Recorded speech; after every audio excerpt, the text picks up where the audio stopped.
안녕하세요, 한입입니다. 제가 원래 영상을 네덜란드에서 찍어보려고 했는데 네덜란드 가서 찍으면 너무 늦을 것 같아서 급하게 카메라를 켜고 찍어보도록 하겠습니다.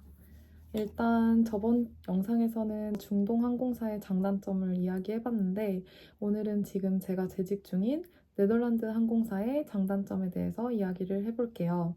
단점부터 시작하겠습니다. 이거는 뭐 많은 분들이 이미 알고 계실 수도 있는데 저희는 2년 계약직으로 채용이 됩니다.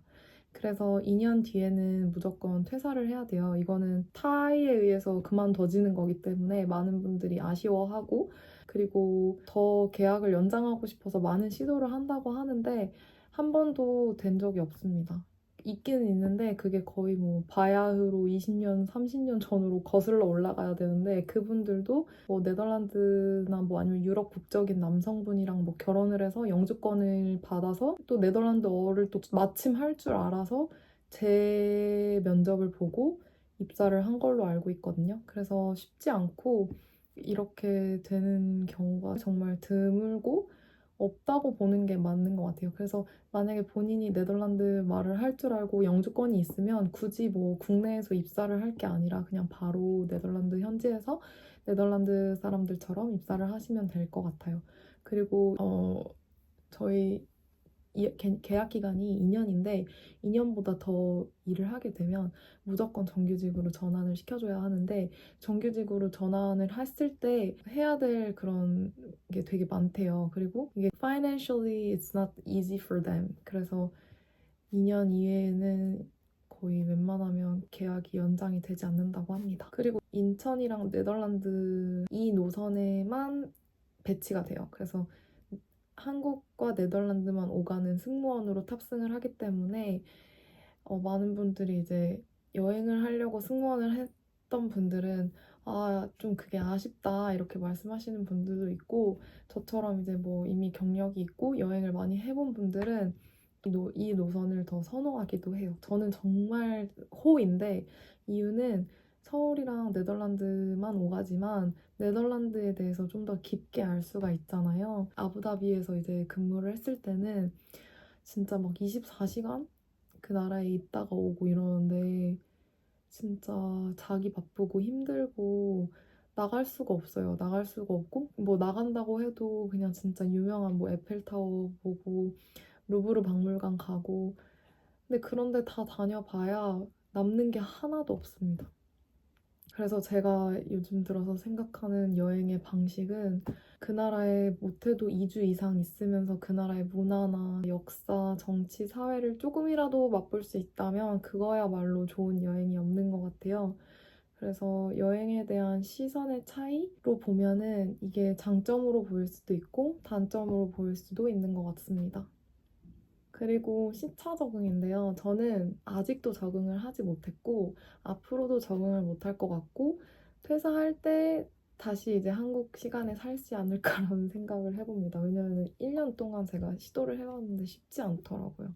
근데 이게 왜 그러냐면, 네덜란드랑 한국이랑 거의 7시간, 8시간 이렇게 차이가 나요. 썸머 때는 7시간, 윈터 때는 8시간이 차이가 나는데, 그러다 보니까 네덜란드에 가면 또 네덜란드에서의 삶을 살아야 되고 한국에 오면 또 한국의 삶을 살아야 돼가지고 계속 그 시차가 왔다 갔다 합니다. 그래서 결국에는 약간 비몽사몽의 상태로 이 두 나라를 왔다 갔다 하는 편인데 그게 가장 큰 디폴트 값인 것 같아요. 저한테는. 전 진짜 너무 힘들어가지고 한국에 오면 거의 네덜란드 시간으로 살다가 다시 네덜란드로 돌아가는 것 같아요. 근데 이거를 좀 극복해보자 하시는 분들의 얘기를 들어보니 네덜란드 시간이나 한국 시간을 딱 정해서 그 시간으로 살면 좀 괜찮다고 하더라고요. 그래서 네덜란드에서는 네덜란드 시간으로 살고 한국 시간으로 살고 한국에서도 한국 시간으로 살고 그냥 어디를 가든 한국 시간이 기준이 돼서 살면 좀 더 편하다고 하는데 저는 아직까지 도전해 본 적도 없고 도전을 할 수가 없을 것 같아요. 왜냐면 그 나라에서도 저는 돌아다니고 여행도 하고 놀고 먹고 하기 때문에. 그 다음 티켓 베네핏인데요. 티켓 베네핏이 저처럼 이제 다른 항공사에 있다가 오신 분들이 다 입을 모아서 여기는 티켓 베네핏이 너무 안 좋다 이렇게 얘기를 해요. 근데 그 이유가 저희가 입사를 한 6개월 뒤부터 티켓이 사용이 가능하고 그 다음에 1년 뒤부터 모든 항공사의 티켓을 쓸 수가 있어요. 근데 저희 계약 기간은 2년이잖아요. 결국 정말 뽕을 뽑을 수 있는 여행은 1년 뒤부터 시작이 돼요. 그래서 베네핏이 너무 안 좋아서 많은 분들이 이제 티켓 베네핏을 단점으로 꼽으시더라고요. 저 같은 경우에도 어, 그 부모님이나 동생이나 친구를 데리고 가고 싶은데 서울에서 출발하는 비행기가 거의 만석이고 그러다 보니까 진짜 가기가 힘들어요. 그리고 엄마 한번 모시고 가려고 했는데 못 타셨거든요. 다음 비행기를 타야 되는데 다음 비행기는 제가 또 탑승하지 않으면 탈 수가 없어요. 이 티켓이 또 안 좋은 게 내가 탑승하는 비행기에 탑승을 해야 할인을 받을 수가 있어요. 그래서 나 이외에 다른 사람한테 줄 수 있는 티켓이 총 4장이 나오는데 왕복이니까 8장이죠. 4장이 나오는데 그 4장 티켓을 쓰지도 못하고 퇴사하시는 분들도 많아요. 1년에 4장씩입니다. 그래서 저희가 입사를 만약에 2017년에 입사를 했으면 17년 말까지 4장이 나오고 그 다음 해에 또 4장이 나오고 그 다음 해에 또 4장이 나오고 이런 식이에요.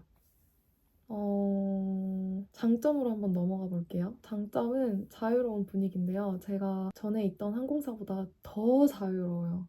그래서 하고 싶은 말 다 해도 되고 그리고 자기 의견 표출을 하는 거를 굉장히 좋아합니다. 회사에서도. 그래서 말 안 하고 있는 것보다 좀 얘기를 하고 소통을 해서 문제가 생기면 그 문제에 해답을 찾고 이런 걸 굉장히 좋아해요. 그래서 자유로운 분위기에서 근무를 할 수 있고 충격이었던 게 칵핏을 그렇게 자주 가는 거예요. 그 많은 승무원들이 다 한 번씩은 비행해서 칵핏에 가서 인사를 하고 오더라고요. 그래서 저는 그게 좀 충격이었던 게 제가 다니던 예전 항공사는 칵핏은 이제 비즈니스 클래스랑 가장 가까운 위치에 있다 보니까 비즈니스 친구들만 가는 곳이고 비즈니스 친구들을 위해서 그 스페이스는 약간 좀 저희가 비워줬어야 됐었거든요. 근데 여기는 이코노미에 있든 비즈니스에 있든 그런 게 전혀 중요하잖아요. 그냥 가서 인사하고 오는 게 너무 내추럴한 그런 컬처이기 때문에 제 같이 있던 동료가 나 그 칵핏 가가지고 인사 좀 하고 올게 이러는 거예요. 그래서 제가 너 근데 가도 돼? 이렇게 된 거죠.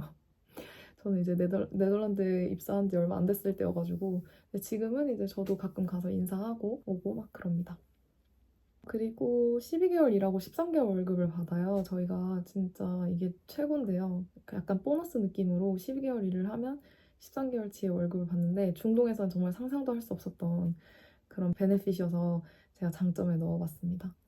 그리고 적은 시간의 비행인데요. 이거는 사실 많은 승무원분들이 제일 좋아할 장점인 것 같아요. 그래서 저희가 70시간 이상 비행을 거의 해본 적이 없는데 그 이유가 이제 노조가 빵빵해가지고 비행 이렇게 장거리 비행을 한번 하고 나면 휴식 시간을 회사에서 보장을 해줘야 돼요. 그래서 뭐 예를 들면 내가 한 번 네덜란드를 갔다 오면 한국에서의 휴식 시간이 5일에서 7일 정도가 되거든요. 그래서 그 시간 동안은 무조건 휴일이어서 뭐 따로 뭐 불릴 일도 없고 그러다 보니까 제가 한 달에 거의 비행하는 횟수가 적게는 2번, 많게는 2.5번인 것 같아요. 거의 3번도 넘어가는 경우가 드물어요. 3번이 넘어가면 뭐 출발을 뭐 9월 달에 했는데 도착을 10월 달에 한다거나 뭐 이런 식으로 해서 2.5번 정도 비행을 하는 것 같아요. 그리고 긴 레이오버. 저희가 여름에는 거의 한 60시간 정도 레이오버가 있고 그다음에 겨울에는 80에서 110시간 정도 이제 레이오버가 있는데 되게 긴 레이오버잖아요. 사실 비행에서 종사하시는 분들은 아시겠지만 거의 막 24시간 있다가 오고 진짜 많아야 막 70시간인데 그것도 정말 뭐 1년에 한두 번 꼽을까 말까? 근데 저희는 그게 정말 노멀한 비행이어가지고 네덜란드에서의 긴 레이오버가 가장 큰 장점인 것 같아요. 그래서 사실 아까 얘기했던 노선이 하나라는 단점이 있지만 네덜란드 가서 또 다른 나라로 갈 수 있는 시간이 주어지기 때문에 많은 분들이 여행을 많이 다니고 있습니다. 이 긴 레이오버와 적은 비행 시간은 노조가 탄탄하기 때문에 가능했던 일인 것 같아요. 왜냐면 네덜란드 항공사의 노조가 진짜 강하대요. 그래서 그리고 우리나라처럼 뭐 노조에 가입하면 안 되는 그런 인식 같은 게 없고 오히려 가입해서 내 권리는 내가 찾아야 된다라는 인식이 강해가지고 80% 이상의 승무원들은 거의 노조에 가입했다고 보시면 돼요. 그래서 계속 좋아지는 것 같아요. 승무원들을 위한 복지나 분위기나 회사가 크루 프렌들리하게 바뀌는 이유는 노조가 튼튼하고 탄탄하기 때문에 어떻게 하면 승무원들이 좀 더 일하기 편한 항공사가 될까에 대한 고민을 계속 하는 게 아닐까라는 생각이 듭니다. 앞으로 더 좋아질 것 같기만 해서 저는 되게 부럽기도 하고 한편으로는 우리나라는 언제쯤 이렇게 될까 이런 생각도 한번 해봅니다. 트레이닝은 2개월인데요. 이 2개월 동안 저희가 네덜란드에서 거주를 해요. 그리고 이 거주 비용이나 월급도 다 받습니다. 그래서 이 시기가 제일 꿀 같은 시기예요. 왜냐면 언제 저희가 네덜란드나 유럽에 2개월 동안 그것도 내 사비를 들지 않고 살아보겠어요. 그래서 저는 사실 입사 날짜가 6월 달인데 6월이 가장 좋은 그 시기거든요. 6월에서 8월? 여름에 유럽은 가보신 분들은 아시겠지만 너무너무 좋아요. 그래서 맨날 트레이닝 끝나면 자전거 타고 막 돌아다니고 그다음에 주말에는 시내에 나가서 동기들이랑 같이 놀고 그다음에 막 트레이닝 비행 한번 갔다 오면 거의 막 일주일 정도 쉬거든요. 그러면 이제 그 시기 때 또 놀러 가고 너무 좋은 꿈 같은 2개월이 또 큰 장점으로 제가 한번 꼽아봤습니다. 왜냐면 제가 아부다비에 있을 때는 트레이닝 진짜 빡세서 거의 뭐 놀 수 있는 시간이 거의 없었고 그리고 트레이닝 비행은 거의 끝날 때쯤 한번 이렇게 딱 가거든요. 그래서 뭐 트레이닝 끝나면 바로 비행 시작인데 여기는 트레이닝을 하다가 비행을 한번 해요. 그리고 또 다시 컨티뉴 해요. 컨티뉴. 그다음 마지막에 또 한 번 비행을 하거든요. 그래서 총 2번 트레이닝 비행이 있는데 그 트레이닝 비행이 중간중간에 이렇게 있어요.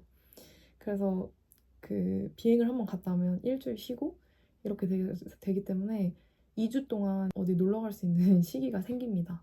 그 자유로운 트레이닝을 언제 해보겠냐 하면서 제가 이걸 한번 장점에 넣어봤습니다. 제가 지금 재직 중인 KLM 네덜란드 항공사에 대한 장단점을 여기서 마치면 될 것 같고 다음 비디오에서는 네덜란드 항공사 플러스 중동 항공사에 대해서 많이 물어보셨던 Q&A에 대해서 한번 답변을 드리려고 하는데요. 만약에 항공사에 대해 궁금하신 점이나 물어보고 싶은 게 있으시면 댓글로 남겨주시면 다 참고해서 제가 모아가지고 답변을 한번 만들어서 공개해드리도록 하겠습니다. 제가 아는 선에서 최선을 다해볼 테니 많이 많이 남겨주세요. 그럼 이번 영상도 재밌게 봐주셔서 너무 감사하고 다음 영상에서 만나요. 안녕!